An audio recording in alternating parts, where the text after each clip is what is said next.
الحمد للہ رب العالمین والصلاة والسلام علی رسولہ الامین وعلی آلہ وصحابہ اجمعین اما بعد۔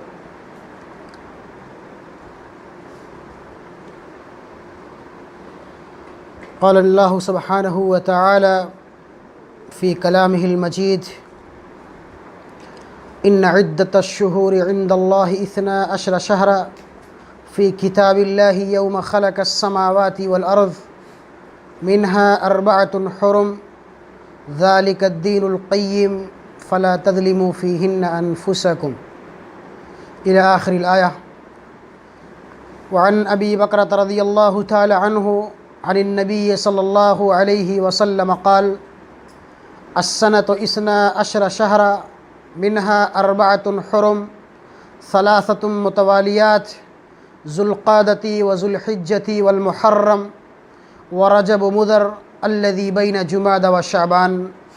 رواہ البخاری فی کتاب التفسیر باب سورۃ التوبہ۔ رب اشرح لی صدری ویسر لی امری واحلل عقدۃ من لسانی یفقہوا قولی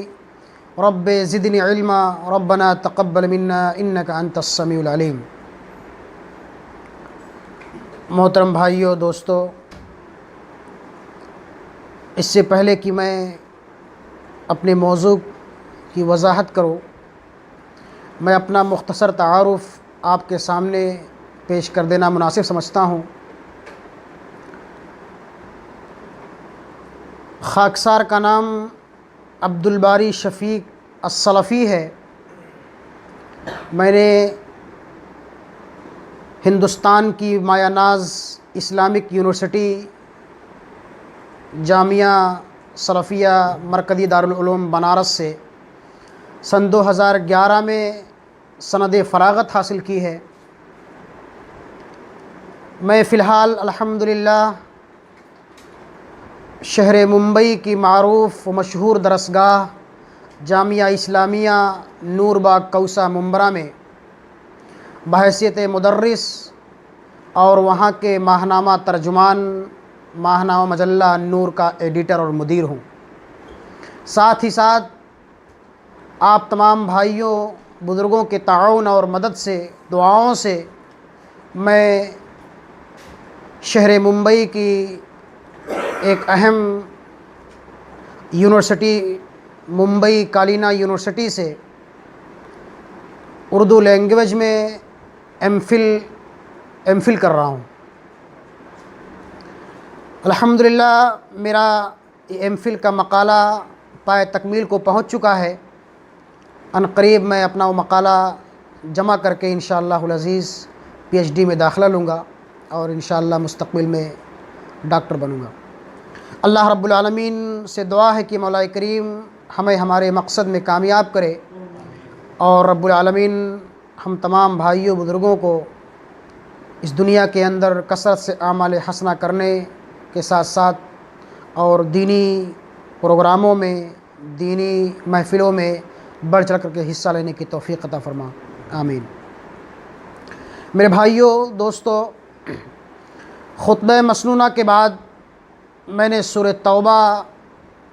آیت نمبر 36 کی جس آیت مبارکہ کی آپ کے سامنے تلاوت کی ہے، اسی طرح سے صحیح بخاری کتاب التفسیر باب سورۃ التوبہ کی جس حدیث شریفہ کو میں نے آپ کے سامنے پڑھا ہے، اس آیت مبارکہ اور حدیث شریفہ کی روشنی میں آج کے اس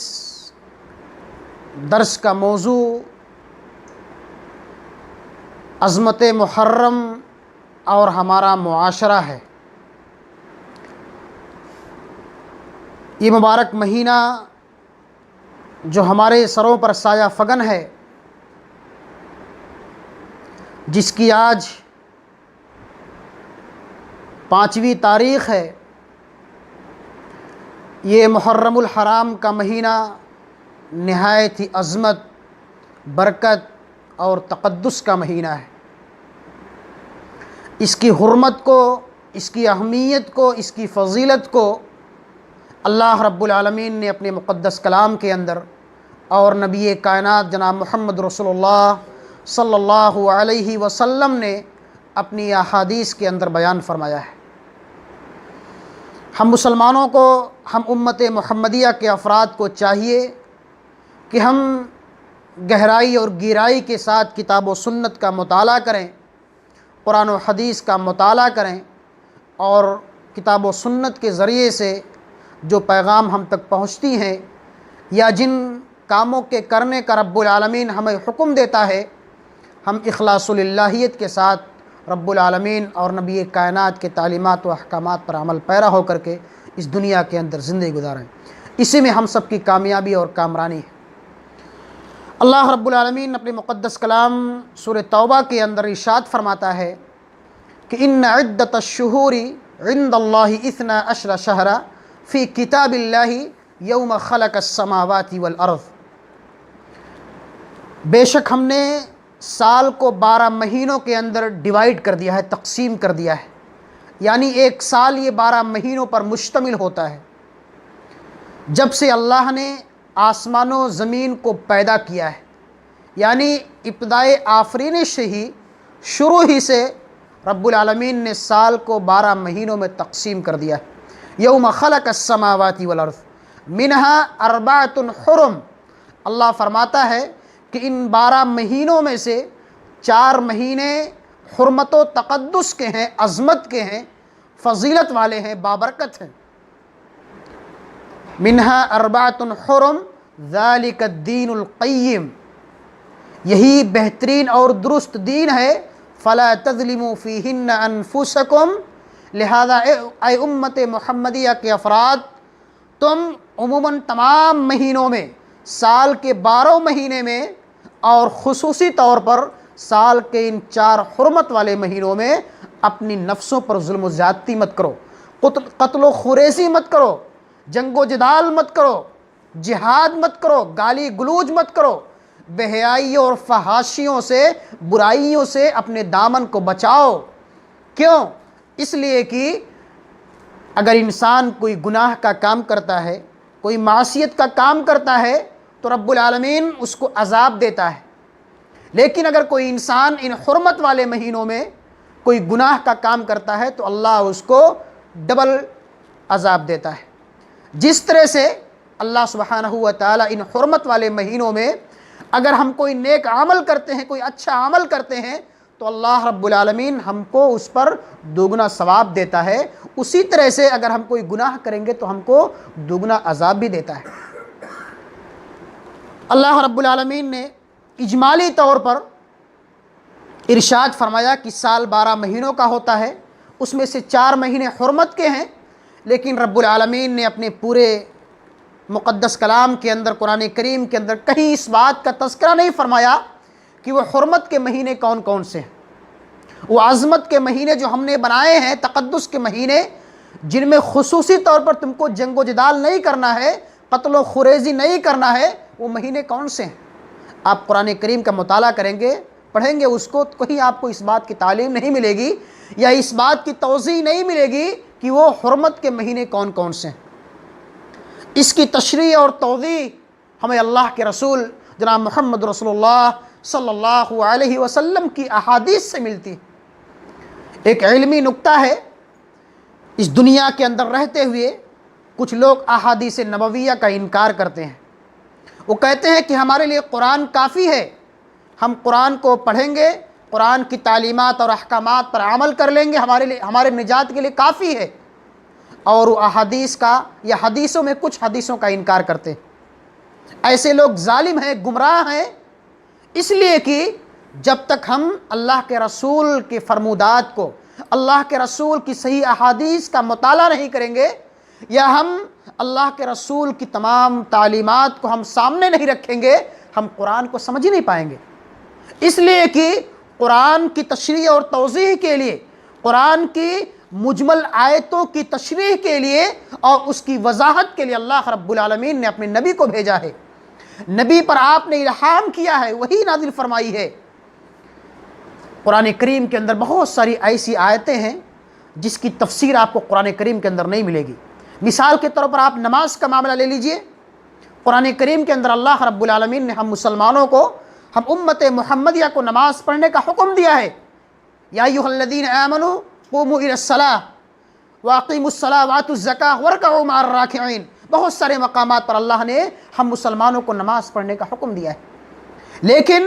ہم نماز پڑھیں گے تو کتنی رکعت پڑھیں گے،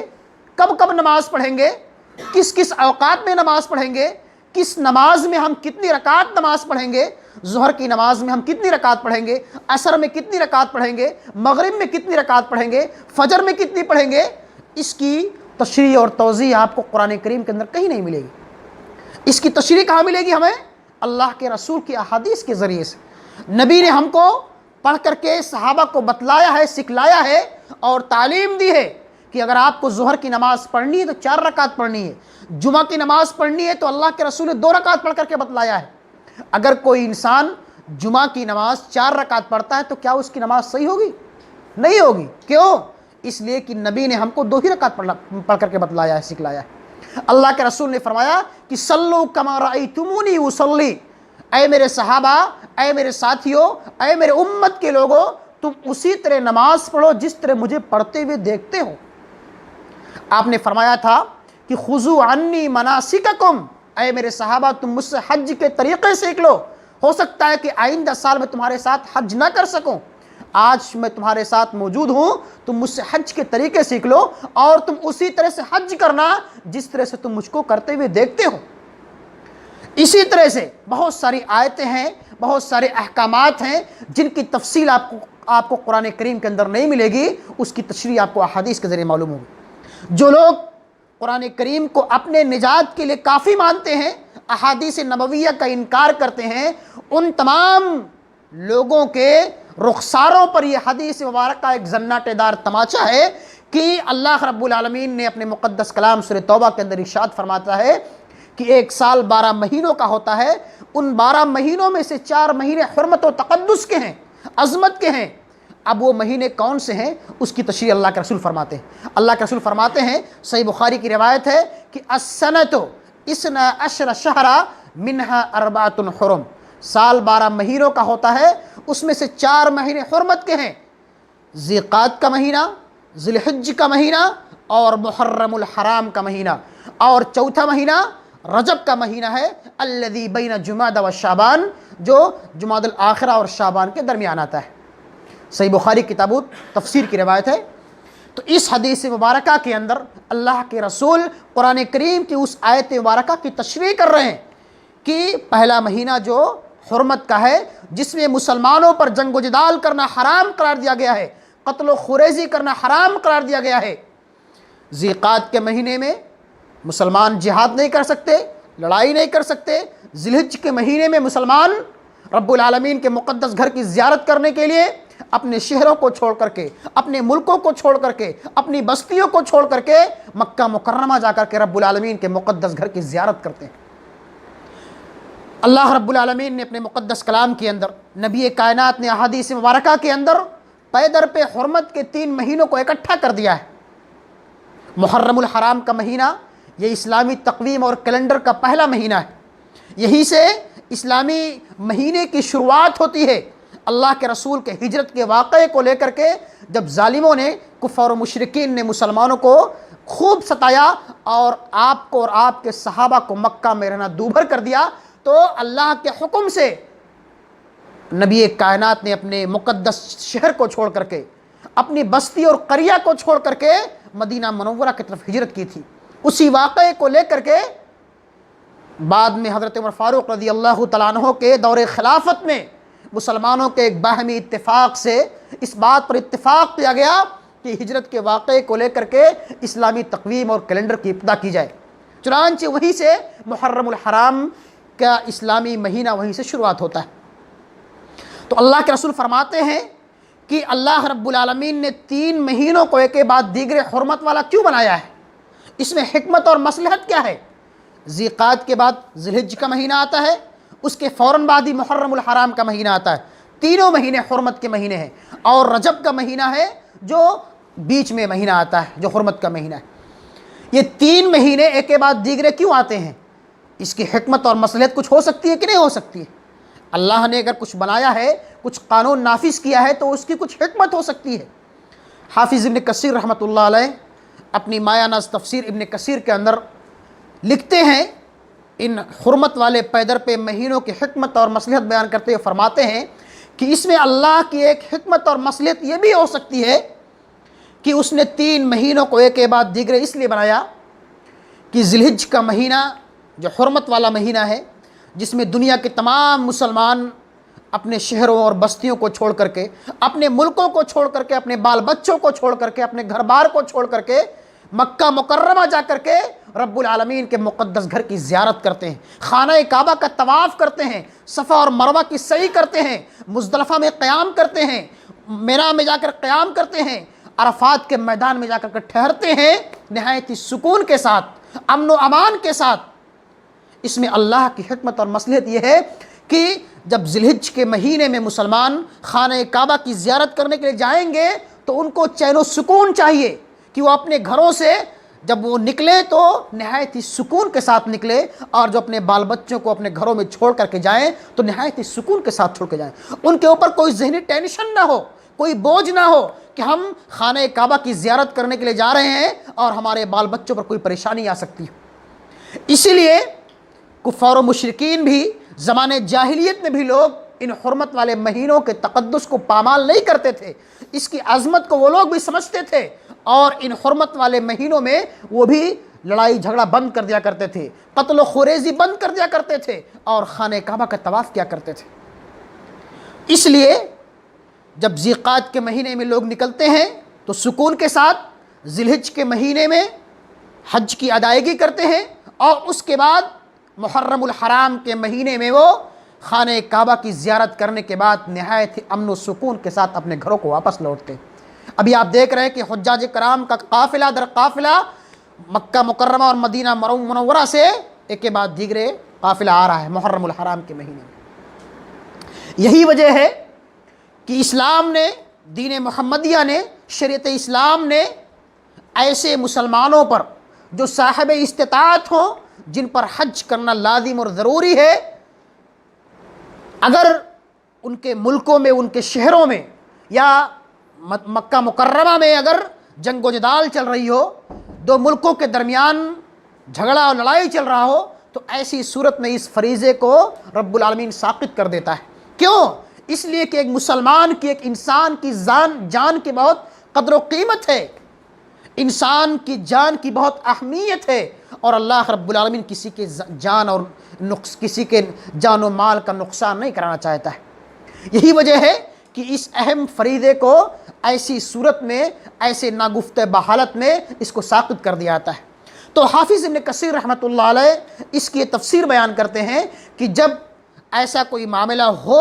لڑائی جھگڑا کا کوئی نوبت ہو، تو یہ فریضہ ساقط ہو جاتا ہے، اور یہی وجہ ہے کہ اللہ رب العالمین نے 3 مہینوں کو ایک کے بعد دیگرے حرمت والا قرار دیا ہے، تاکہ ذی القعدہ کے مہینے میں مسلمان مکہ مکرمہ جا کر کے ذی الحجہ کے مہینے میں اس اہم فریضے کی ادائیگی کر سکیں، اور محرم الحرام کے مہینے میں نہایت امن و سکون کے ساتھ اپنے گھروں کو واپس لوٹ سکیں۔ چوتھا مہینہ جو رجب کا مہینہ حرمت والا مہینہ ہے، اس کو اللہ رب العالمین نے بیچ میں اس لیے قرار دیا تاکہ مسلمان اگر کفار و مشرکین ان سے جہاد کرنے کے پیدر پہ ہیں تو آپ مسلمان ان سے جہاد کریں گے، لیکن جب رجب کا مہینہ آئے گا جو حرمت والے مہینوں میں سے ایک مہینہ ہے، تو اس میں جنگ و جدال کو بند کر کے مسلمان جا کر کے خانہ کعبہ کا طواف کر سکیں گے، عمرہ کی ادائیگی کر سکیں۔ اس لیے رب العالمین نے بیچ میں ایک مہینہ حرمت والا بیان قرار دیا، رجب کا مہینہ یہ حرمت والا قرار دیا ہے۔ یہ اس کی حکمت اور مصلحت۔ اس کے بعد اللہ رب العالمین فرماتا ہے کہ منہا اربعۃ حرم ذالک الدین القیم، یہی بہترین اور درست دین ہے، فلا تظلموا فیہن انفسکم، اے امت محمدیہ کے افراد تم خصوصی طور پر ان حرمت و تقدس کے مہینوں میں اپنی نفسوں پر ظلم و زیادتی مت کرو، قتل و خریزی مت کرو، بے حیائی اور فحاشی کے کام مت کرو، اس لیے کہ ان حرمت کے مہینوں میں برائیوں کا عذاب بڑھ جاتا ہے، جس طرح سے ثواب میں اضافہ ہوتا ہے اسی طرح سے رب العالمین ہمارے گناہوں میں بھی اضافہ کر دیتا ہے۔ ویسے تو اللہ سبحانہ و تعالیٰ نے ہم مسلمانوں کو ہمیشہ، چاہے ہم رات کی تاریکی اور تنہائی میں ہوں یا دن کے اجالے میں ہوں، محرم کا مہینہ ہو یا ذیقعد کا مہینہ ہو یا صفر کا مہینہ ہو یا ربیع الاول کا مہینہ ہو، کوئی بھی مہینہ ہو، کوئی بھی دن ہو، اللہ نے ہم مسلمانوں کو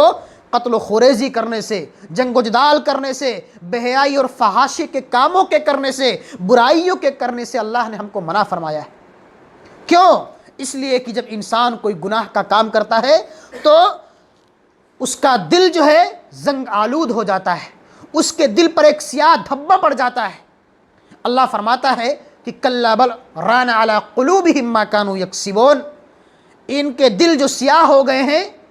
جب دین کی باتیں ان کو بتلائی جاتی ہیں، کتاب و سنت کی تعلیم ان تک پہنچائی جاتی ہیں، تو وہ ایک کان سے سنتے ہیں اور دوسرے کان سے نکال دیتے ہیں، اس پر وہ عمل نہیں کرتے۔ کیوں؟ اس لیے کہ ان کے دلوں پر زنگ چڑھ چکا ہے، ان کا پورا دل سیاہ ہو چکا ہے، کالا پڑ چکا ہے، ان پر کوئی اچھی بات اثر انداز نہیں ہوتی۔ اللہ کے رسول فرماتے ہیں کہ ان المؤمن اذا اذنب كانت نقطة سوداء فی قلبہ، اگر بندہ کوئی گناہ کا کام کرتا ہے، کوئی معصیت کا کام کرتا ہے، چاہے جان بوجھ کر کے یا انجانے میں، ہر انسان گناہوں کا، خطا اور نسیان کا پتلا ہے۔ اللہ کے حبیب فرماتے ہیں کہ کل بنی آدم خطاء وخیر الخطائین التوابون، دنیا کے ہر انسان، ہر مسلمان، ہر انسان خطا کار ہیں، سب سے گناہ کے کام ہوتے ہیں، معصیت کے کام ہوتے ہیں، کوئی انسان گناہوں سے مبرہ اور پاک و صاف نہیں ہے، یہاں تک کہ انبیاء کرام سے بھی چھوٹی موٹی غلطیاں ہوئیں۔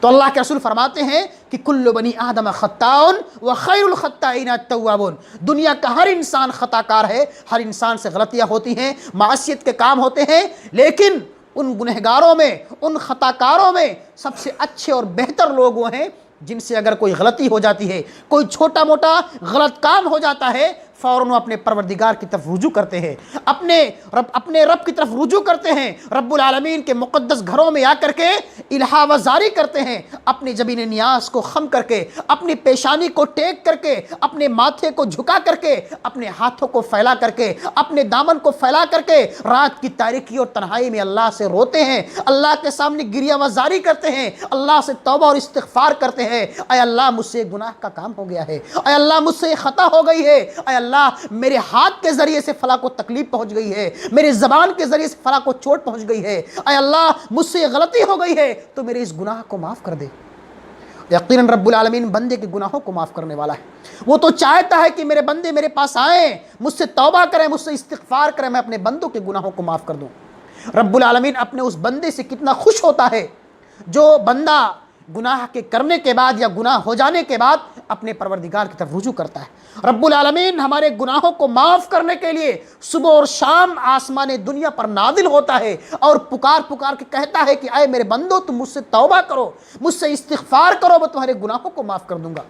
اللہ فرماتا ہے کہ ادعونی استجب لکم، اے میرے بندو تم مجھ کو پکارو، مجھ سے دعائیں کرو، میں تمہاری پکار کو سنوں گا، تمہاری دعاؤں کو قبول کروں گا، تمہاری حاجات کو پوری کروں گا، تمہاری مرادوں کو پوری کروں گا، تم مجھ کو پکار کے دیکھو تو صحیح۔ اللہ فرماتا ہے کہ وَإِذَا سَأَلَكَ عِبَادِي عَنِّي فَإِنِّي قَرِيبٌ أُجِيبُ دَعْوَةَ الدَّاعِ إِذَا دَعَانِ فَلْيَسْتَجِيبُوا لِي وَلْيُؤْمِنُوا بِي لَعَلَّهُمْ يَرْشُدُونَ، اے نبی آپ کہہ دیجئے کہ جب میرے بندے آپ سے میرے بارے میں سوال کریں کہ میرا رب کہاں ہے، تو آپ کہہ دیجئے کہ میرا رب بہت ہی قریب ہے۔ وَإِذَا سَأَلَكَ عِبَادِي عَنِّي فَإِنِّي قَرِيبٌ، بہت ہی قریب ہے۔ أُجِيبُ دَعْوَةَ الدَّاعِ إِذَا دَعَانِ، جب کوئی پکارنے والا اس کو پکارتا ہے تو رب العالمین بندے کی پکار کو سنتا ہے اور اس کی مرادوں کو پوری کرتا ہے۔ وَإِذَا سَأَلَكَ عِبَادِي عَنِّي فَإِنِّي قَرِيبٌ أُجِيبُ دَعْوَةَ الدَّاعِ إِذَا دَعَانِ فَلْيَسْتَجِيبُوا لِي وَلْيُؤْمِنُوا بِي لَعَلَّهُمْ يَرْشُدُونَ، لہذا بندوں کو چاہیے کہ وہ اللہ رب العالمین کو پکاریں، اپنی مرادوں کو، اپنی پریشانیوں کو، اپنے مصائب کو، اپنے آلام کو، اپنے دکھ اور درد کو اس اللہ کے سامنے بیان کریں، اس لیے کہ رب العالمین کے علاوہ ہماری دعاؤں کو کوئی سننے والا نہیں ہے، ہماری پریشانیوں کو کوئی ختم کرنے والا نہیں ہے، ہماری مصائب کو کوئی ٹالنے والا نہیں ہے۔ اگر ہم پر کوئی پریشانی ہے، کوئی مصیبت ہے، کوئی غم لاحق ہے، اگر ہمارے گھر میں کوئی بیمار ہے، کوئی پڑوسی بیمار ہے، ہم پر کوئی پریشانی ہے، ہمارے کاروبار میں نقصان ہو گیا ہے، تجارت میں خسارہ ہو گیا ہے، ہمیں اپنے ان تمام حاجات کو، تمام پریشانیوں کو اسی اللہ واحد کے سامنے پیش کرنا چاہیے جو یقیناً ہماری دعاؤں کو سننے والا ہے۔ شرط یہ ہے کہ آپ اخلاص کے ساتھ، للہیت کے ساتھ آپ اس پروردگار کو پکارو۔ تو اللہ کے رسول فرماتے ہیں کہ جب کوئی بندہ، کوئی مومن بندہ گناہ کا کام کرتا ہے، ان المؤمن اذا اذنب کانت نقطۃ سوداء فی قلبہ، اس کے دل پر ایک سیاہ دھبا پڑ جاتا ہے۔ جب کوئی بندہ، کوئی مومن بندہ گناہ کا کام کرتا ہے تو اس کے دل پر ایک سیاہ دھبا پڑ جاتا ہے۔ فإن تاب ونزع واستغفر سقل قلبہ، اگر بندے سے کوئی گناہ کا کام ہو گیا، کوئی معصیت کا کام ہو گیا، اس کے دل پر ایک سیاہ دھبا پڑ گیا، پھر آگے اللہ کے رسول فرماتے ہیں کہ اگر بندے نے فوراً ہی اپنے اس گناہ سے توبہ کر لیا، فَإِن تَابَ وَنَزَعَ وَاسْتَغْفَرَ، اور اللہ سے استغفار کر لیا، اے اللہ مجھ سے گناہ کا کام ہو گیا ہے، مجھ سے جان بوجھ کر کے انجانے میں یہ خطا ہو گئی ہے، اے اللہ تو میرے گناہوں کو معاف کر دے، تو سقل قلبہ، اللہ کے حبیب فرماتے ہیں کہ اس کے اس دل پر پڑے ہوئے دھبے کو فوراً ہی پاک و صاف کر دیا جاتا ہے۔ بندے کے دل پر جو سیاہ دھبا پڑا تھا، اس گناہ کی وجہ سے اگر اس نے توبہ کر لیا تو اس کے دل کو دوبارہ دھل دیا جاتا ہے، پاک و صاف کر دیا جاتا ہے۔ لیکن اگر بندہ ایک گناہ کرنے کے بعد پھر دوبارہ گناہ کا کام کرتا ہے، گناہوں پر گناہیں کرتا ہے، معصیت پر معصیت کرتا ہے، خطاؤں پر خطائیں کرتا ہے، تو کیا کہتے ہیں؟ فَإِن تَابَ وَنَزَعَ وَاسْتَغْفَرَ سُقِلَ قَلْبُهُ وَإِن زَادَ زَادَتْ حَتَّى يَلُوَ قَلْبُهُ فَذَلِكَ الرَّيْنُ الَّذِي ذَكَرَ اللَّهُ سُبْحَانَهُ وَتَعَالَى فِي كَلَامِهِ الْمَجِيدِ فِي سُورَةِ الْمُطَفِّفِينَ كَلَّا بَلْ رَانَ عَلَىٰ قُلُوبِهِم مَّا كَانُوا يَكْسِبُونَ۔ اگر بندے نے توبہ نہیں کیا، اللہ سے استغفار نہیں کیا، تو اس کے گناہوں پر گناہیں کرتا رہا تو اس کا پورا دل جو ہے سیاہ پڑ جاتا ہے، اور یہی وہ زنگ ہے، یہی وہ رین ہے جس کا تذکرہ اللہ سبحانہ و تعالیٰ نے اپنے مقدس کلام سورہ مطففین کے اندر کیا ہے کہ کلا بل ران علی قلوبہم ما کانوا یکسبون، کہ گناہوں کے کرنے کی وجہ سے، ان کے ان خطاؤں کی پاداش میں، ان کے ان کرتوتوں کی وجہ سے ان کا پورا دل سیاہ ہو چکا ہے۔ اب ان پر کوئی اچھی بات جلدی اثر انداز نہیں ہوگی۔ جب ان کو موقع ملا تھا انہوں نے اللہ سے استغفار نہیں کیا، اور یہی وجہ ہے کہ جب بندہ گناہ کے کثرت سے کام کرتا ہے، رب العالمین کے بے شمار انعامات و احسانات سے مستفید ہوتے ہوئے اللہ نے ہم کو بے شمار انعامات سے مالا مال کیا ہے۔ اللہ نے ہم کو مال دیا ہے، دولت دی ہے، اچھا جسم دیا ہے، صحیح سالم ہاتھ اور پیر دیے ہیں، چلنے اور پھرنے کے لیے، کام کاج کرنے کے لیے اللہ نے پاؤں دیے ہیں، 2 ہاتھ دیے ہیں، بولنے کے لیے زبان دیا ہے، دیکھنے کے لیے اللہ نے آنکھ دی ہے، سننے کے لیے کان دیے ہیں، اور دماغ، سوچنے کے لیے دماغ دیا ہے۔ یہ اللہ کا بہت بڑا احسان ہے۔ اگر انسان صرف اللہ کے انہی احسانات کا شکریہ ادا کرے تو کبھی بھی وہ اللہ کے احسانات کو پورا نہیں کر سکتا۔ آپ دیکھیے، سماج کا جائزہ لیجئے، جو اپنے پیر سے معذور ہیں، یا ان کے ہاتھ نہیں ہیں، یا ذہنی ان کا دماغ کام نہیں کرتا ہے، آپ ان کی حالت دیکھیے کیسی ہوتی۔ تو یہ اللہ کا بہت بڑا احسان ہم پر ہے کہ اللہ نے ہم کو صحیح سالم بنایا ہے، اور ساتھ ہی ساتھ اللہ نے ہم کو اپنی بے شمار نعمتوں سے مالا مال کیا ہے، ہم کو اولاد سے نوازا ہے، مال و دولت سے نوازا ہے۔ یہ سب اللہ کے بہت بڑے احسانات ہیں۔ اگر ہم اللہ کی ان احسانات کا شکریہ ادا کرنا چاہیں تو کبھی بھی نہیں کر سکتے، لیکن اللہ ہے کہ ہم میں سے کچھ مسلمان، کچھ بندے اللہ کے انہی انعامات سے مستفید ہوتے ہوئے، فائدہ اٹھانے کے باوجود بھی اللہ کے احکامات سے روگردانی کرتے ہیں۔ اللہ نے ہم مسلمانوں پر 5 وقت کی نماز فرض قرار دی ہے، چاہے ہم گھر میں ہوں یا گھر سے باہر ہوں، سفر میں ہو یا حضر میں ہو، بیمار ہو، یہاں تک کہ اللہ کے رسول فرماتے ہیں کہ اگر انسان کھڑے ہو کر کے نماز نہیں پڑھ سکتا تو بیٹھ کر کے نماز پڑھے، اگر بیٹھ کر نہیں پڑھ سکتا تو لیٹ کر کے نماز پڑھے، لیٹ کر نہیں پڑھ سکتا تو آنکھ کی اشاروں سے نماز پڑھے، لیکن بندے کو نماز ہر حالت میں پڑھنی پڑنی۔ لیکن آج ہم نماز نہیں پڑھتے ہیں، یوں ہی دوستوں میں بیٹھ کر کے گپاسٹنگ کرتے رہتے ہیں، لہو لعیب کی باتوں میں، اپنے دکان پر بیٹھ کر کے یوں ہی نماز کو ضائع برباد کر دیتے ہیں۔ دوستوں کے درمیان بیٹھ کر کے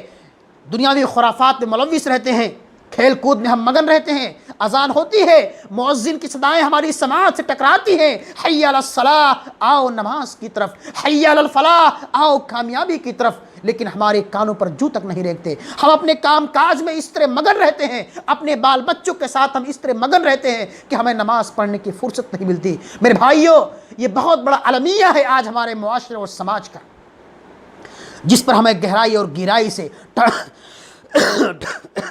ٹھنڈے دماغ سے ہمیں سوچنا چاہیے اور اپنے اعمال کا محاسبہ کرنا چاہیے. تو اللہ رب العالمین فرماتا ہے کہ جو انسان اس دنیا کے اندر رہتے ہوئے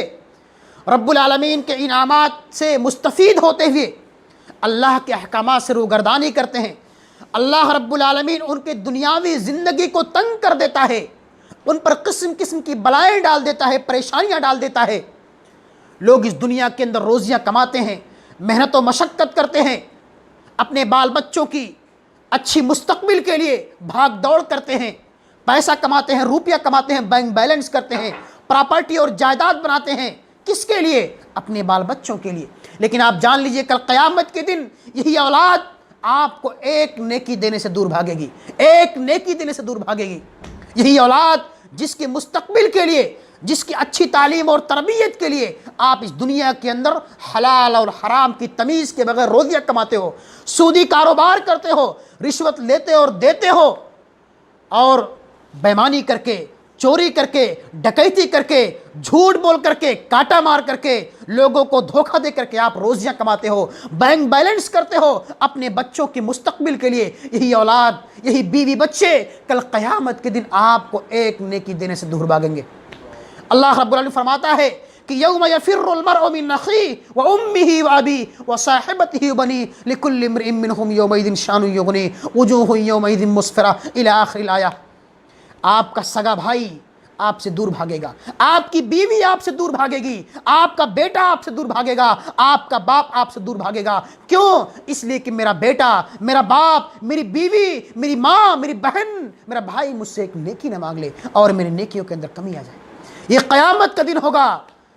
اس قیامت کا, وہ قیامت کا دن جہاں ہم تمام انسانوں کو حاضر ہو کر کے اپنے پائی پائی کا حساب و کتاب دے رہا ہے. اس دنیا کے اندر ہم جو کچھ بھی کرتے ہیں, جس طرح کے اعمال کرتے ہیں, ہمیں اپنے تمام اعمال کا حساب و کتاب دینا ہے. اگر ہم اس دنیا کے اندر حلال روزی کماتے ہیں, حلال کمائی کرتے ہیں اور حلال کمائی کر کے اپنے بال بچوں کا پیٹ پالتے ہیں, پیٹ بھرتے ہیں, تو یقیناً آپ کی دعائیں آپ کی اولاد کے حق میں, اولاد کی دعائیں آپ کے حق میں انشاءاللہ العزیز ضرور قبول ہوں گی. اس لیے کہ دعاؤں کی قبولیت کے شرائط میں سے ایک شرط یہ بھی ہے کہ انسان حلال کمائی کرتا ہو. حلال کمائی کرنا یہ انسان کے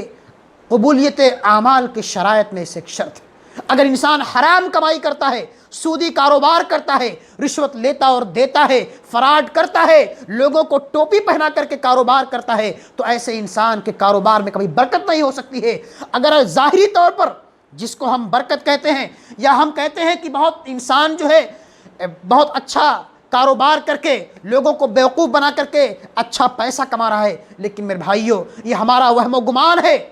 اس لیے کہ ہم پیسہ تو کما لیتے ہیں, لیکن رب العالمین کی طرف سے بے شمار مصائب, قسم قسم کی بلائیں ایسے لوگوں پر ہمیشہ رہتی. کبھی ان کا لڑکا بیمار ہے, کبھی ان کی بیٹی بیمار ہے, کبھی ان کی بہو بیمار ہے, کبھی وہ خود بیمار ہے, کبھی ان کا جو ہے ایکسیڈنٹ ہو گیا. ایسے قسم قسم کی بلائیں اور پریشانیاں ایسے لوگوں پر ہمیشہ رہتی.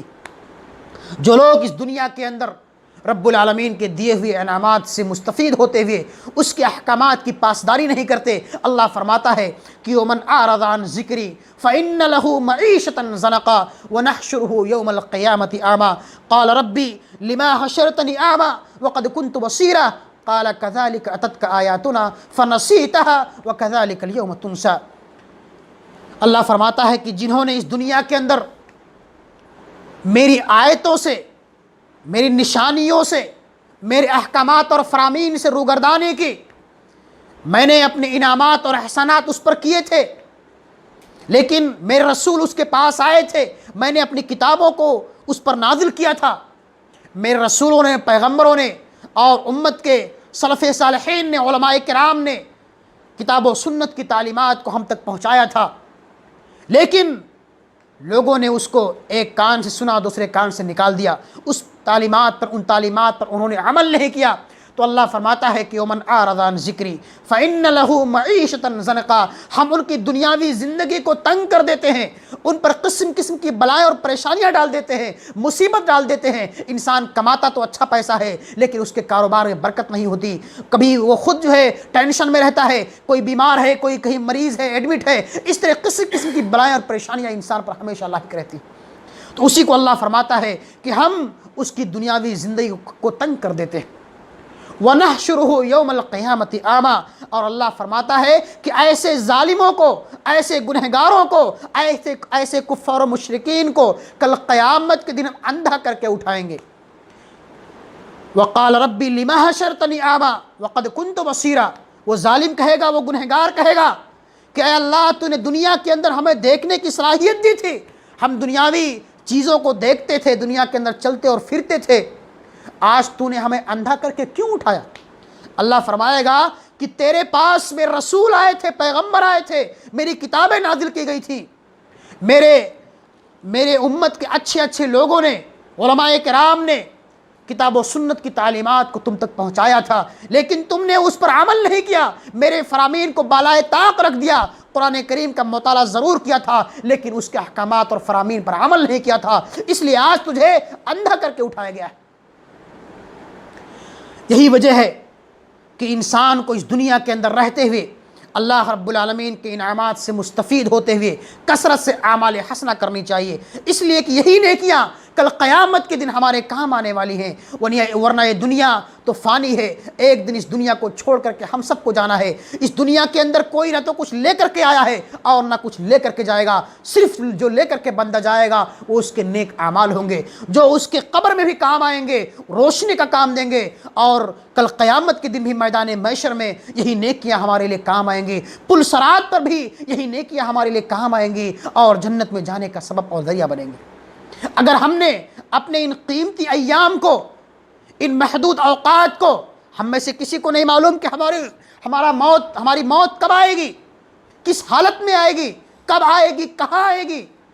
آج ہم زندہ ہیں، کل کی ہمیں فکر نہیں، کل کے بارے میں خبر نہیں۔ اللہ نے ہم کو ایک بہترین موقع دیا ہے، ان قیمتی ایام کی ہمیں قدر کرنی چاہیے، اور خصوصی طور پر ماہ محرم الحرام کے اس بابرکت مہینے میں کثرت سے اعمال حسنہ کرنی چاہیے، نیکیوں کے کام کرنے چاہیے، پنج وقتہ نمازوں کے اہتمام کے ساتھ ساتھ کثرت سے نوافل کا بھی اہتمام کرنی چاہیے۔ اللہ کے رسول کی پیاری حدیث ہے کہ افضل الصیام بعد رمضان شہر اللہ المحرم، فرض روزوں کے بعد سب سے افضل روزے اگر کسی مہینے کے روزے ہیں تو اللہ کے مہینے محرم الحرام کے مہینے، افضل الصیام بعد رمضان شہر اللہ المحرم، اللہ نے اس محرم کو اپنا مہینہ قرار دیا ہے کہ شہر اللہ المحرم، محرم کے مہینے کے روزے رمضان کے روزوں کے بعد سب سے افضلیت والے روزے ہیں، سب سے اہمیت اور فضیلت والے روزے ہیں۔ وہ افضل الصلاۃ بعد الفریضہ صلاۃ اللیل، اور فرض نمازوں کے بعد، فرائض کے بعد سب سے افضل نمازیں رات کی نمازیں، یعنی تہجد کی نمازیں۔ ایک مسلمان کو، ایک نوجوان کو، مرد و خواتین کو اس ماہ مبارک کی اہمیت کو، اس مبارک اور متبرک مہینے کی عظمت کو سمجھتے ہوئے اس میں کثرت سے اعمال حسنہ کرنی چاہیے، نیکیوں کے کام کرنی چاہیے، پنج وقتہ نمازوں کے اہتمام کے ساتھ ساتھ کثرت سے نوافل کا بھی اہتمام کرنی چاہیے، اور رمضان کے روزوں کے علاوہ ان مبارک مہینوں میں کثرت سے روزوں کا اہتمام کرنی چاہیے، جس سے رب العالمین ہم سے خوش ہوتا ہے، ہمارے گناہوں کو معاف کرتا ہے، ہماری خطاؤں کو معاف کرتا ہے، جہنم سے ہم کو دور کر دیتا ہے۔ اللہ کے رسول جب تک مکہ مکرمہ کے اندر تھے آپ ہمیشہ محرم الحرام کا روزہ رکھتے تھے۔ جب آپ مکہ سے ہجرت کر کے مدینہ منورہ آئے پھر بھی آپ مدینہ منورہ کے اندر آپ بھی روزہ رکھتے تھے اور صحابہ کرام بھی روزہ رکھتے تھے۔ جب آپ نے دیکھا کہ یہودی بھی روزہ رکھتے ہیں تو اللہ کے رسول نے ان سے پوچھا، صحابہ کرام نے ان یہودیوں سے پوچھا کہ تم یوم عاشوراء یعنی 10 محرم الحرام کا روزہ کیوں رکھتے ہو؟ یہودیوں نے کہا کہ اسی دن اللہ رب العالمین نے بنی اسرائیل کو فرعون کے چنگل سے نجات دلایا تھا، بنی اسرائیل کو اللہ رب العالمین نے فرعون جیسے ظالم اور جابر انسان سے جو انا ربکم الاعلی کا دعویٰ کرتا تھا کہ میں تمہارا سب سے بڑا رب ہوں، تمہارا خدا ہوں، اور لوگ اس کی پوجا اور پرستش کیا کرتے تھے، اس کے سامنے اپنے ماتھے کو ٹیکا کرتے تھے، اپنی زمین نیاز کو خم کیا کرتے تھے، وہ اپنے آپ کو سب سے بڑا خدا کہتا تھا۔ اس ظالم بادشاہ سے اللہ سبحانہ و تعالیٰ نے حضرت موسیٰ علیہ السلام اور ان کی قوم کو نجات دلائی تھی۔ اسی خوشی میں یہودی یوم عاشورہ کا روزہ رکھتے تھے۔ تو اللہ کے رسول نے فرمایا کہ موسیٰ علیہ السلام کی خوشی میں ہم تم سے زیادہ اس بات کے حقدار ہیں کہ ہم ان کی خوشی میں ہم روزہ رکھیں۔ اور اللہ کے رسول محرم الحرام کے اس یوم عاشورہ 10 محرم الحرام کا خود بھی روزہ رکھتے تھے اور صحابہ کرام کو بھی روزہ رکھنے کا حکم دیتے تھے۔ اور جب آپ نے سنا کہ یہودی 10 کا صرف روزہ رکھتے ہیں تو اللہ کے رسول نے فرمایا کہ تم یہودیوں کی مخالفت کرتے ہوئے 9 محرم الحرام کا بھی روزہ رکھو، اس لیے کہ ہمیں ہر کام میں یہودیوں کی مخالفت کرنے کا حکم دیا گیا ہے۔ داڑھی کو بڑھاؤ، مونچھوں کو کاٹو،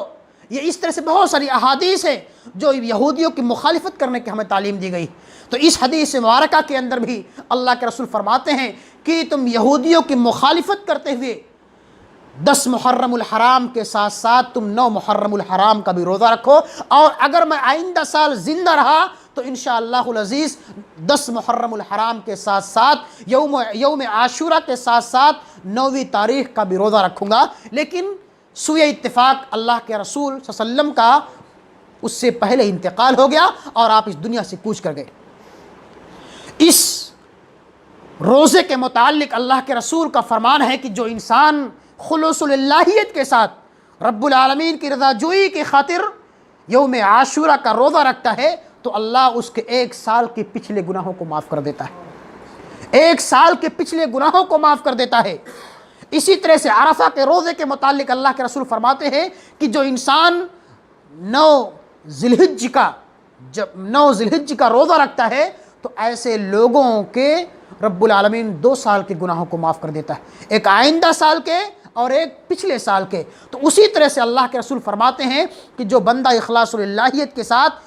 یوم عاشورہ کا اور 9ویں محرم الحرام کا روزہ رکھے گا تو مجھے امید ہے کہ اللہ سبحانہ و تعالیٰ اس کے 1 سال کے پچھلے گناہوں کو معاف کر دے گا۔ اس لیے ہم مسلمانوں کو، ہم نوجوانوں کو خصوصیت کے ساتھ اگر ہم چاہتے ہیں کہ رب العالمین ہمارے 1 سال کے پچھلے گناہوں کو معاف کر دے تو ہمیں اس محرم الحرام کی 9ویں اور 10ویں تاریخ کے روزے رکھنے کا خود بھی اہتمام کرنا چاہیے، اپنے گھر والوں کو بھی، اپنے بال بچوں کو بھی، اور اپنے دوستوں اور احباب کو بھی، اپنے معاشرے اور سماج کے افراد کو بھی رکھنے کی تلقین کرنی چاہیے، ترغیب دلانا چاہیے۔ اس سے آپ کو بھی ثواب ملے گا۔ اگر آپ بھلائی کا حکم دیتے ہو آپ کو بھی اتنا ہی ثواب ملے گا، اگر آپ برائی کا حکم دیتے ہو تو آپ کو اتنا ہی گناہ ملے گا۔ اس لیے ہمیں خیر کی چیزوں کو عام کرنا چاہیے، اس کتاب و سنت کی تعلیمات کو لوگوں تک پھیلانا چاہیے۔ لیکن افسوس کے ساتھ کہنا پڑتا ہے کہ اسی محرم الحرام کے مہینے میں جو نہایت ہی عظمت و حرمت والا مہینہ ہے، تقدس کا مہینہ ہے، جس مبارک مہینے میں اللہ سبحانہ و تعالیٰ نے ہم مسلمانوں پر قتل و خوریزی کو، بے حیائی اور فحاشیوں کے، بدعت و خرافات کے کاموں کے کرنے سے منع فرمایا ہے، لیکن آج ہم مسلمانوں کا ایک بڑا طبقہ، آج ہم مسلمانوں کا ایک بڑا گروہ، اپنے آپ کو مسلمان کہنے والے مسلمان، ایک اللہ کو ماننے والے مسلمان، ایک قرآن کی تلاوت کرنے والے مسلمان،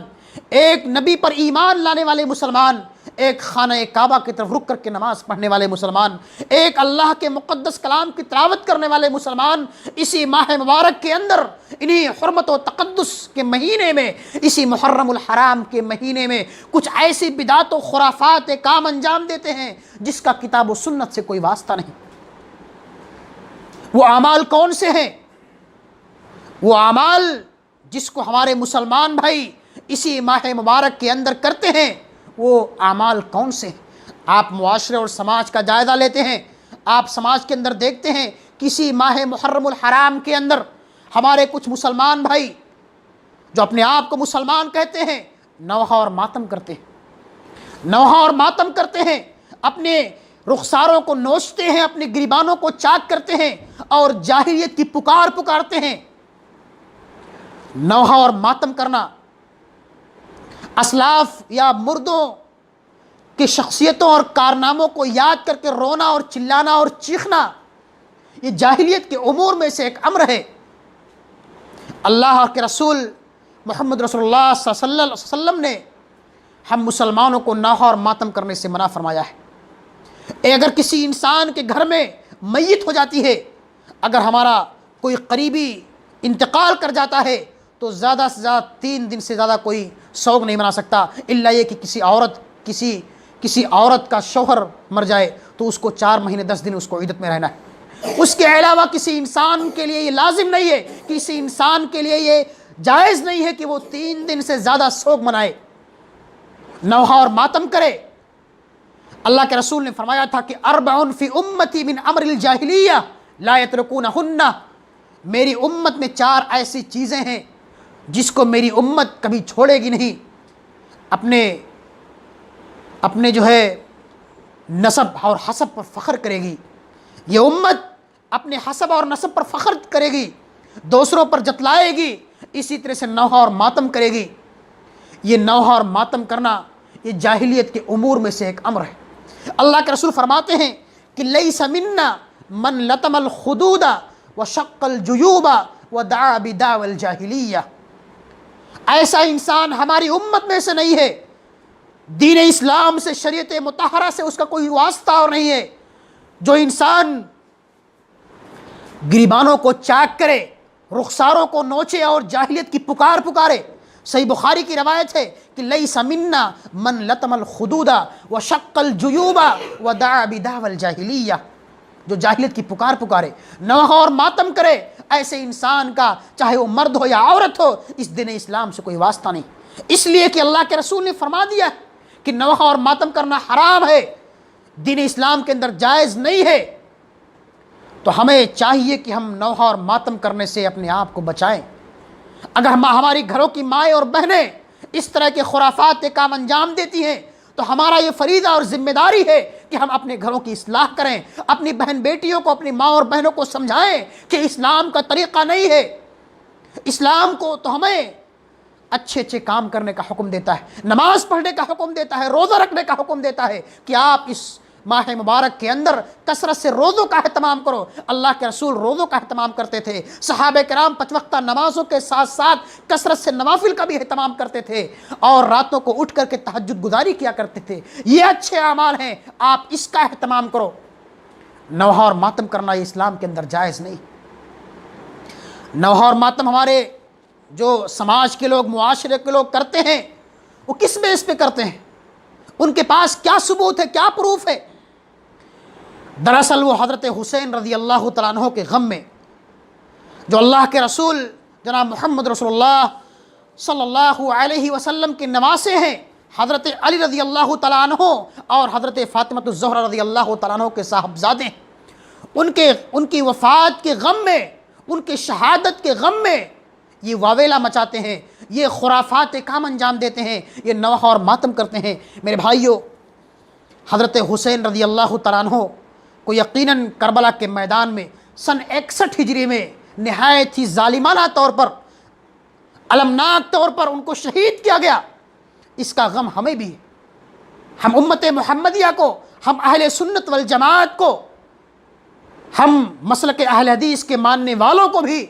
اس بات کا غم ہے کہ حضرت حسین رضی اللہ تعالیٰ عنہ کو، جو اللہ کے رسول کے چہیتے تھے اور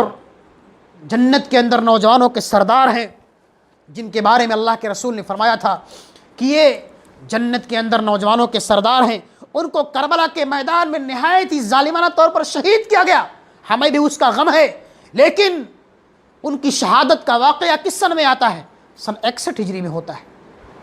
سن 61 ہجری میں حضرت حسین رضی اللہ تعالیٰ عنہ کو کربلا کے میدان میں شہید کیا جاتا ہے، اور اللہ رب العالمین نے اس دین اسلام کو سن 11 ہجری میں، اللہ کے رسول کی وفات سن 11 ہجری میں ہوتی ہے۔ اللہ کے رسول جناب محمد رسول اللہ صلی اللہ علیہ وسلم جب مقام عرفات میں تھے، اپنے حج کے درمیان اللہ رب العالمین نے آسمان سے وہی نازل فرمائی کہ الیوم اکملت لکم دینکم واتممت علیکم نعمتی ورضیت لکم الاسلام دینا۔ اے محمد، آج کے دن میں نے اس دین اسلام کو کامل اور مکمل کر دیا ہے، پورا کر دیا ہے۔ اب اس دین کے اندر نہ تو کسی طرح کی کمی ہو سکتی ہے اور نہ زیادتی ہو سکتی ہے۔ اگر کوئی انسان اس دین اسلام کے اندر، شریعت مطہرہ کے اندر کوئی ایسا عمل، چاہے وہ ثواب کی حیثیت سے کوئی ایسا کام کرتا ہے، تو ایسا انسان بدعتی ہے، گمراہ ہے۔ جس کام کے کرنے کا حکم نہ تو اللہ کے رسول نے دیا ہے،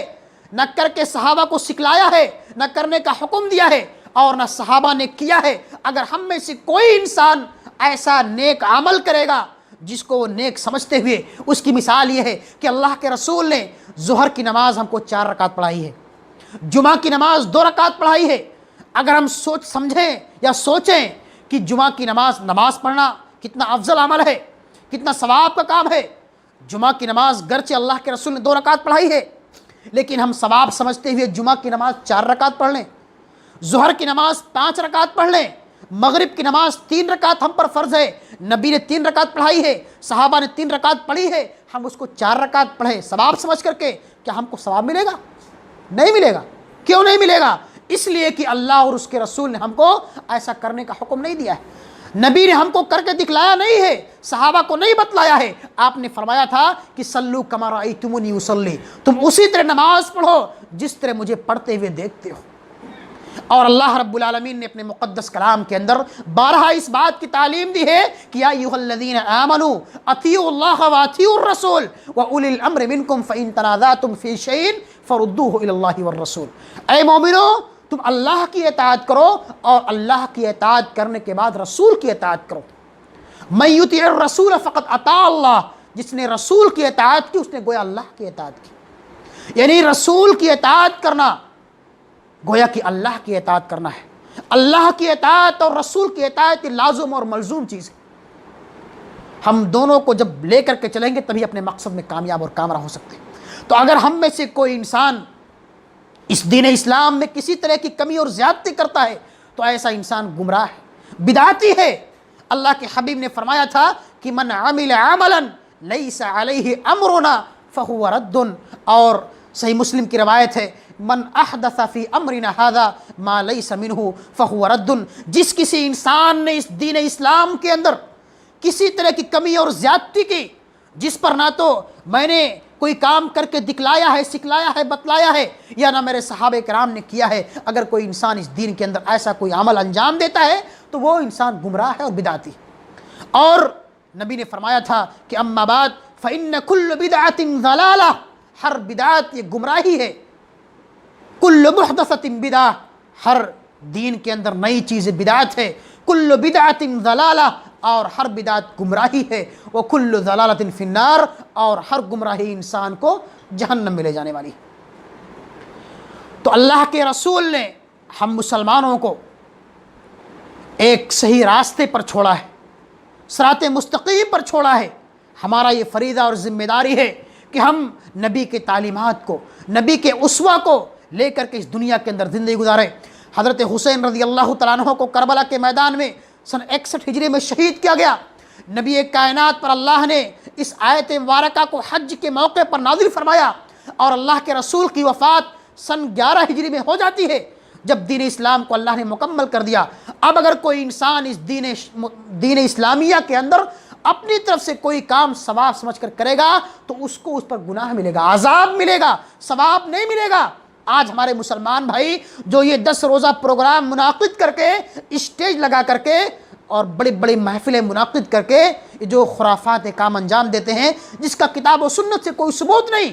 نہ تو صحابہ کرام نے ایسے کام کیے ہیں، نہ اسلاف نے ایسے کام کیے ہیں۔ اور اگر آپ کو حضرت حسین رضی اللہ تعالیٰ عنہ کی شہادت کا غم ہے، ہمیں بھی ہے اور ایک مسلمان کو ہونا بھی چاہیے، لیکن آپ ذرا ٹھنڈے دماغ سے سوچئے کہ حضرت حسین رضی اللہ تعالیٰ عنہ سے پہلے بھی اس دنیا کے اندر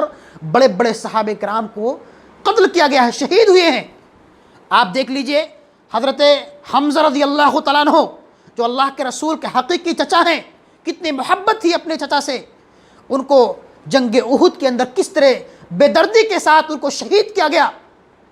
اس وحشی ظالم نے اپنے اس برچھی کے ذریعے سے ان کو شہید کیا، اور ہندا نے اللہ کے رسول کے چچا محترم کے ناک اور کان کو کاٹ کر کے گلے، سینے، کلیجے کو نکال کر کے چبایا تھا، اور کان اور ناک کا جو ہے ہار پہنا تھا۔ اللہ کے رسول کو کتنی تکلیف پہنچی تھی۔ اسی طرح سے نبی کائنات کے مسلمانوں کے دوسرے خلیفہ حضرت عمر فاروق رضی اللہ تعالیٰ عنہ، جن کے بارے میں حدیث کے اندر آتا ہے کہ ان کا اتنا روب و دبدبہ تھا کہ قیصر و کسریٰ کے ایوان ان کے نام سن کر کے تھرا جاتے تھے، شیطان اس راستے کو چھوڑ دیتا تھا جس راستے سے عمر کا گزر ہوتا تھا۔ اسی عمر فاروق رضی اللہ تعالیٰ عنہ کو، مسلمانوں کے اس خلیفہ ثانی کو ممبر رسول پر نہایت ہی بے دردی کے ساتھ شہید کیا گیا۔ عمر فاروق رضی اللہ تعالیٰ عنہ مسلمانوں کو، صحابہ کرام کو فجر کی نماز پڑھا رہے ہیں، قرآن مقدس کی تلاوت کر رہے ہیں۔ فیروز نامی ظالم نے، مجوسی نے اپنے خنجر کے ذریعے سے حضرت عمر فاروق رضی اللہ تعالیٰ عنہ کو شہید کر دیا۔ آپ ممبر پر گر پڑے، صحابہ کرام نے آپ کو اٹھا کر کے لے گئے، اور کچھ دنوں کے بعد آپ کی شہادت ہو جاتی ہے۔ ایک محرم الحرام کو حضرت عمر فاروق رضی اللہ تعالیٰ عنہ اس دنیا سے کوچ کر جاتے ہیں۔ اسی طرح سے آپ دیکھیے کہ حضرت عثمان غنی رضی اللہ تعالیٰ عنہ جو مسلمانوں کے تیسرے خلیفہ ہیں اور نبی کائنات کے داماد بھی ہیں، آپ کی دو بیٹیاں رقیہ اور ام کلثوم آپ سے بیاہی تھیں، اور آپ حضرت حسین رضی اللہ تعالیٰ عنہ کے سگے خالو بھی ہیں۔ ان کو بھی ظالموں نے ان کے گھر میں قید کر کے اسی کنویں کا پانی جس کو انہوں نے خرید کر کے لوگوں کے لیے وقف کیا تھا، اسی کنویں کا پانی پینا ان کے دوبھر کر دیا۔ اور حضرت عثمان غنی رضی اللہ تعالیٰ عنہ روزے کی حالت میں تھے، ایام التشریق، ذی الحجہ کا مہینہ تھا، ایام التشریق کے ایام تھے۔ حضرت عثمان غنی رضی اللہ تعالیٰ عنہ اللہ کے مقدس کلام کی تلاوت کر رہے ہیں، اپنے گھر میں بیٹھ کر کے رب العالمین کا ذکر و اذکار کر رہے ہیں۔ ظالم ان کے گھر میں گھس کر کے ان کو جو ہے اپنی تلواروں کے ذریعے سے ان کو شہید کر دیتے ہیں، ان کے خون کے چھینٹے اللہ کے مقدس کلام پر پڑتے ہیں۔ اسی مسلمانوں کے اس خلیفہ کو نہایت ہی بے دردی کے ساتھ شہید کر دیا گیا۔ اور آپ دیکھیے کہ اللہ کے رسول کے چوتھے داماد، تیسرے داماد حضرت علی رضی اللہ تعالیٰ عنہ جو حضرت حسین کے باپ بھی ہیں، سگے باپ ہیں، ان کو بھی عبد الرحمن ابن ملجم ظالم نے مسجد کے دروازے پر شہید کر دیا۔ فجر کی نماز پڑھنے کے لیے حضرت علی رضی اللہ تعالیٰ عنہ جا رہے تھے، ظالم نے اپنے برچھی کے ذریعے سے ان پر کئی وار کیا اور ان کی شہادت ہو گئی۔ اس طرح سے اس دنیا کے اندر آپ دیکھیے کہ بڑے بڑے صحابہ کرام کو قتل کیا گیا، شہید کیا گیا، ان کو شہادت کا درجہ نصیب ہوا۔ لیکن ہمارے یہ مسلمان بھائی، اب کتاب و سنت کے ذریعے سے یہ بات اچھی طرح واضح اور ثابت ہے کہ حضرت حسین رضی اللہ تعالیٰ عنہ سے یہ تمام صحابہ کرام افضل ہیں۔ عمر فاروق رضی اللہ تعالیٰ عنہ، عثمان غنی رضی اللہ تعالیٰ عنہ، اور حضرت علی رضی اللہ تعالیٰ عنہ، حضرت حمزہ رضی اللہ تعالیٰ عنہ، اس طرح اور جن صحابہ کرام کو اس دنیا کے اندر جنگوں میں شہید کیا گیا، وہ حضرت حسین سے افضل اور برتر ہے۔ امت کا اس بات پر اتفاق ہے کہ حضرت حسین سے یہ لوگ افضل اور برتر ہیں۔ انہوں نے اللہ کے رسول کے ساتھ جنگوں میں حاضر ہو کر کے جہاد کیا، اللہ کے مقدس کلام کو اپنے کانوں سے سنا، اپنے ہاتھوں سے اس کو لکھا، اپنے سینوں میں محفوظ کیا اور امت تک اس کو پہنچایا۔ یہ تمام صحابہ کرام افضل ہیں، برتر ہیں، ان کا مقام اور مرتبہ بہت بڑا ہے۔ لیکن یہ ہمارے مسلمان بھائی ان تمام اجلے بڑے بڑے صحابہ کرام پر نوحہ اور ماتم نہیں کرتے ہیں، ان پر جو ہے نال و فغاں نہیں کرتے ہیں، بدعت و خرافات کا انجام نہیں دیتے ہیں۔ یہ ایک شیطانی چال ہے، اس سے ہمیں بچنا چاہیے۔ ایسی پروگراموں میں شرکت ہونے سے ہمیں اپنے آپ کو بچانا چاہیے، اور انہی پروگراموں میں ہمارے یہ مسلمان بھائی جو اپنے آپ کو مسلمان کہتے ہیں، نبی کائنات کے ان شاگردان گرامی صحابہ کرام کو برا بھلا کہتے ہیں، انہی اسٹیجوں کے ذریعے سے، انہی پروگراموں کے ذریعے سے ان صحابہ کرام کو گالی گلوچ دیتے ہیں، ان پر طعن و تشنیع کرتے ہیں، ان کو برا بھلا کہتے ہیں، ان کو گالی گلوچ کہتے ہیں، انہیں ظالم اور غاصب کہتے ہیں۔ جبکہ اللہ اور اس کے رسول نے اپنے مقدس کلام کے اندر، نبی نے اپنے احادیث کے اندر صحابہ کرام کی عظمت کو، ان کی فضیلت کو واضح فرمایا ہے۔ اللہ فرماتا ہے کہ والسابقون الاولون من المہاجرین والانصار والذین اتبعوہم باحسان رضی اللہ عنہم ورضوا عنہ۔ اللہ ان تمام صحابہ کرام سے راضی ہے اور یہ تمام صحابہ کرام اپنے پروردگار سے راضی ہیں۔ جن سے اللہ راضی ہے اور جو اللہ سے راضی ہیں، ان جو ہے خوش نصیبوں کو اگر ہم اپنی ان گنہگار زبانوں سے گالی دیں تو گالی ہم پر خود واپس آئے گی۔ اللہ کے حبیب نے فرمایا تھا کہ من سبا صحابی فعلیہ لعنت اللہ والملائکۃ والناس اجمعین، جس نے میری صحابہ کو گالی دیا، ان کو برا بھلا کہا، اس پر اللہ کی لعنت، فرشتوں کی لعنت اور اللہ کی، فرشتوں کی اور نبی کائنات کی لعنت و ملامت ہوتی ہے۔ اللہ کے حبیب نے فرمایا تھا کہ لا تسبوا اصحابی فوالذی نفسی بیدہ لو ان احدکم انفق مثل احد ذہبا ما بلغ مد احدہم ولا نصیفا۔ اے امت محمدیہ کے افراد، اے نوجوانوں، اے میرے امت کے لوگوں، تم میرے صحابہ کو برا بھلا مت کہنا، ان کو گالی گلوچ مت دینا، اس لیے کہ میرے صحابہ کا مقام اور مرتبہ اتنا بڑا ہے۔ اللہ نے قرآن کریم کے اندر اس بات کی توضیح فرمائی ہے کہ میں ان سے راضی ہو گیا، اگر وہ اس دنیا کے اندر ان سے کوئی غلطی بھی ہو جاتی ہے تو اللہ ان کے گناہوں کو معاف کر دیتا ہے۔ تو اللہ کے رسول فرماتے ہیں کہ لا تسبوا اصحابی فوالذی نفسی بیدہ لو ان احدکم انفق مثل احد ذہبا ما بلغ مد احدہم ولا نصیفا۔ اگر تم میں سے کوئی انسان احد پہاڑ کے برابر بھی سونا اللہ کے راستے میں خرچ کر ڈالتا ہے، اور میرا کوئی ایک صحابی ایک مد یا آدھا مد، جس کو ہم ایک سیر یا 1 کلو یا 2 کلو جو یا اناج کے ذریعے سے ہم تعبیر کر سکتے ہیں، دے سکتے ہیں، اگر کوئی انسان احد پہاڑ کے برابر سونا اللہ کے راستے میں خرچ کر دے، اور نبی کا کوئی صحابی ایک سیر اللہ کے راستے میں غلہ اور اناج خرچ کرتا ہے، تو ہمارا احد پہاڑ کے برابر سونا خرچ کرنا صحابی کے اس ایک ہو سکتا ہے۔ کتنا بڑا مقام اور مرتبہ ہے ان صحابہ کرام کا، جن کے بارے میں اللہ کا فرمان ہے کہ محمد الرسول اللہ، محمد اللہ کے رسول ہیں، والذین معہ، اور جو اللہ کے رسول کے ساتھ ہیں، اشداء علی الکفار رحماء بینہم تراہم رکعا سجدا یبتغون فضلا من اللہ ورضوانا سیماہم فی وجوہہم من اثر السجود۔ محمد اللہ کے رسول ہیں اور جو ان کے ساتھ ہیں وہ ظالموں پر بہت ہی سخت ہوتے ہیں، دشمنوں پر بہت سخت ہوتے ہیں، لیکن جب وہ اپنے بھائیوں سے ملتے ہیں، اپنے مومن بھائیوں سے جب ان کی ملاقات ہوتی ہے تو نہایت ہی شفقت کے ساتھ، محبت کے ساتھ، الفت کے ساتھ ان سے ملتے ہیں۔ اور آپ ان صحابہ کرام کو دیکھو گے کہ کثرت سجود کی وجہ سے، کثرت سے نمازوں کا اہتمام کی وجہ سے ان کی پیشانیوں پر گھٹھے پڑ چکے ہیں، ان کی پیشانیاں جو ہے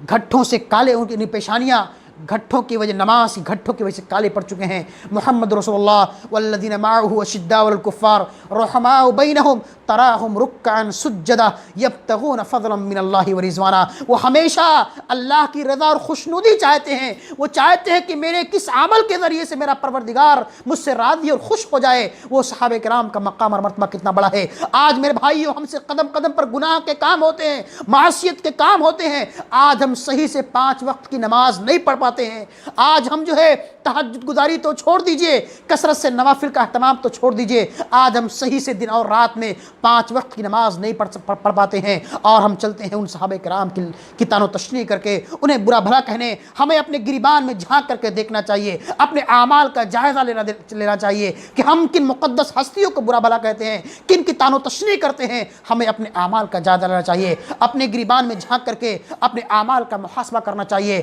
اور تمام صحابہ کرام ہمارے نزدیک افضل ہیں اور ان کا مقام اور مرتبہ یکساں ہے، رب العالمین ان سے راضی ہے، وہ اپنے پروردگار سے راضی ہیں۔ اس لیے ہم تمام مسلمانوں کو چاہیے کہ جو چیز کتاب و سنت سے ثابت ہے، خاص طور سے ان عظمت اور حرمت والے مہینوں میں اور سال کے برہم مہینے میں، ان تمام چیزوں کو، ان فضائل کو، ان مناقب کو ہمیں ان مناقب سے ہمیں مستفید ہونا چاہیے، اور جن بدعت و خرافات سے اللہ اور اس کے رسول نے منع فرمایا ہے ان سے اپنے دامن کو بچانا چاہیے، اپنے گھر والوں کو بھی اصلاح کرنے کی کوشش کرنی چاہیے، اپنے معاشرے اور سماج کی بھی اصلاح کرنے کی کوشش کرنی چاہیے، خود بھی ہمیں ان پروگراموں سے اپنے آپ کو بچانا چاہیے، اور اپنی ماں اور بہنوں کو بھی، اپنے بال بچوں کو بھی، اپنے اعزا اور اقارب کو بھی ان پروگراموں میں شرکت سے دور رکھنا چاہیے۔ اللہ رب العالمین سے دعا ہے کہ مولا کریم جب تک ہمیں اس دنیا کے اندر زندہ رکھے، ایمان اور اسلام پر زندہ رکھے، رب العالمین تو ہمیں اس دنیا کے اندر کثرت سے اعمال حسنہ کرنے کی توفیق عطا فرما۔ رب العالمین تمہیں 5 وقتہ نمازوں کے اہتمام کے ساتھ ساتھ کثرت سے نوافل کا اہتمام کرنے کی توفیق عطا فرما۔ رب العالمین تو ہمیں رمضان کے مقدس مہینے کے روزہ رکھنے کے ساتھ ساتھ خاص طور سے محرم الحرام کے مہینے میں عرفہ کا روزہ، عاشورہ کا روزہ، اسی طرح سے ایام 20 کے روزے اور سوموار اور جمعرات کے روزے رکھنے کی توفیق عطا فرما۔ اے اللہ تو ہمارے ان تمام اعمال حسنہ کو قبول فرما۔ اے اللہ ہم گنہگار بندے ہیں، ہم تیرے خطا کار بندے ہیں، ہم سے قدم قدم پر گناہ کے کام ہوتے ہیں، معصیت کے کام ہوتے ہیں۔ اے اللہ تو ہی ہمارے گناہوں کو معاف کرنے والا ہے۔ اے اللہ ہم تیری بارگاہ میں حاضر ہو کر کے تجھ سے توبہ اور استغفار کرتے ہیں۔ اے اللہ تمہارے گناہوں کو معاف کر دے، ہماری خطاؤں کو معاف کر دے، ہماری اصلاح فرما، ہمارے گھر والوں کی اصلاح فرما، ہمارے اہل و عیال کی، دوست و احباب کی، اور معاشرے اور سماج اور ملک کی اصلاح فرما۔ آمین۔ تقبل یا رب العالمین، وآخر دعوانا ان الحمد للہ رب العالمین، والسلام علیکم ورحمۃ اللہ وبرکاتہ۔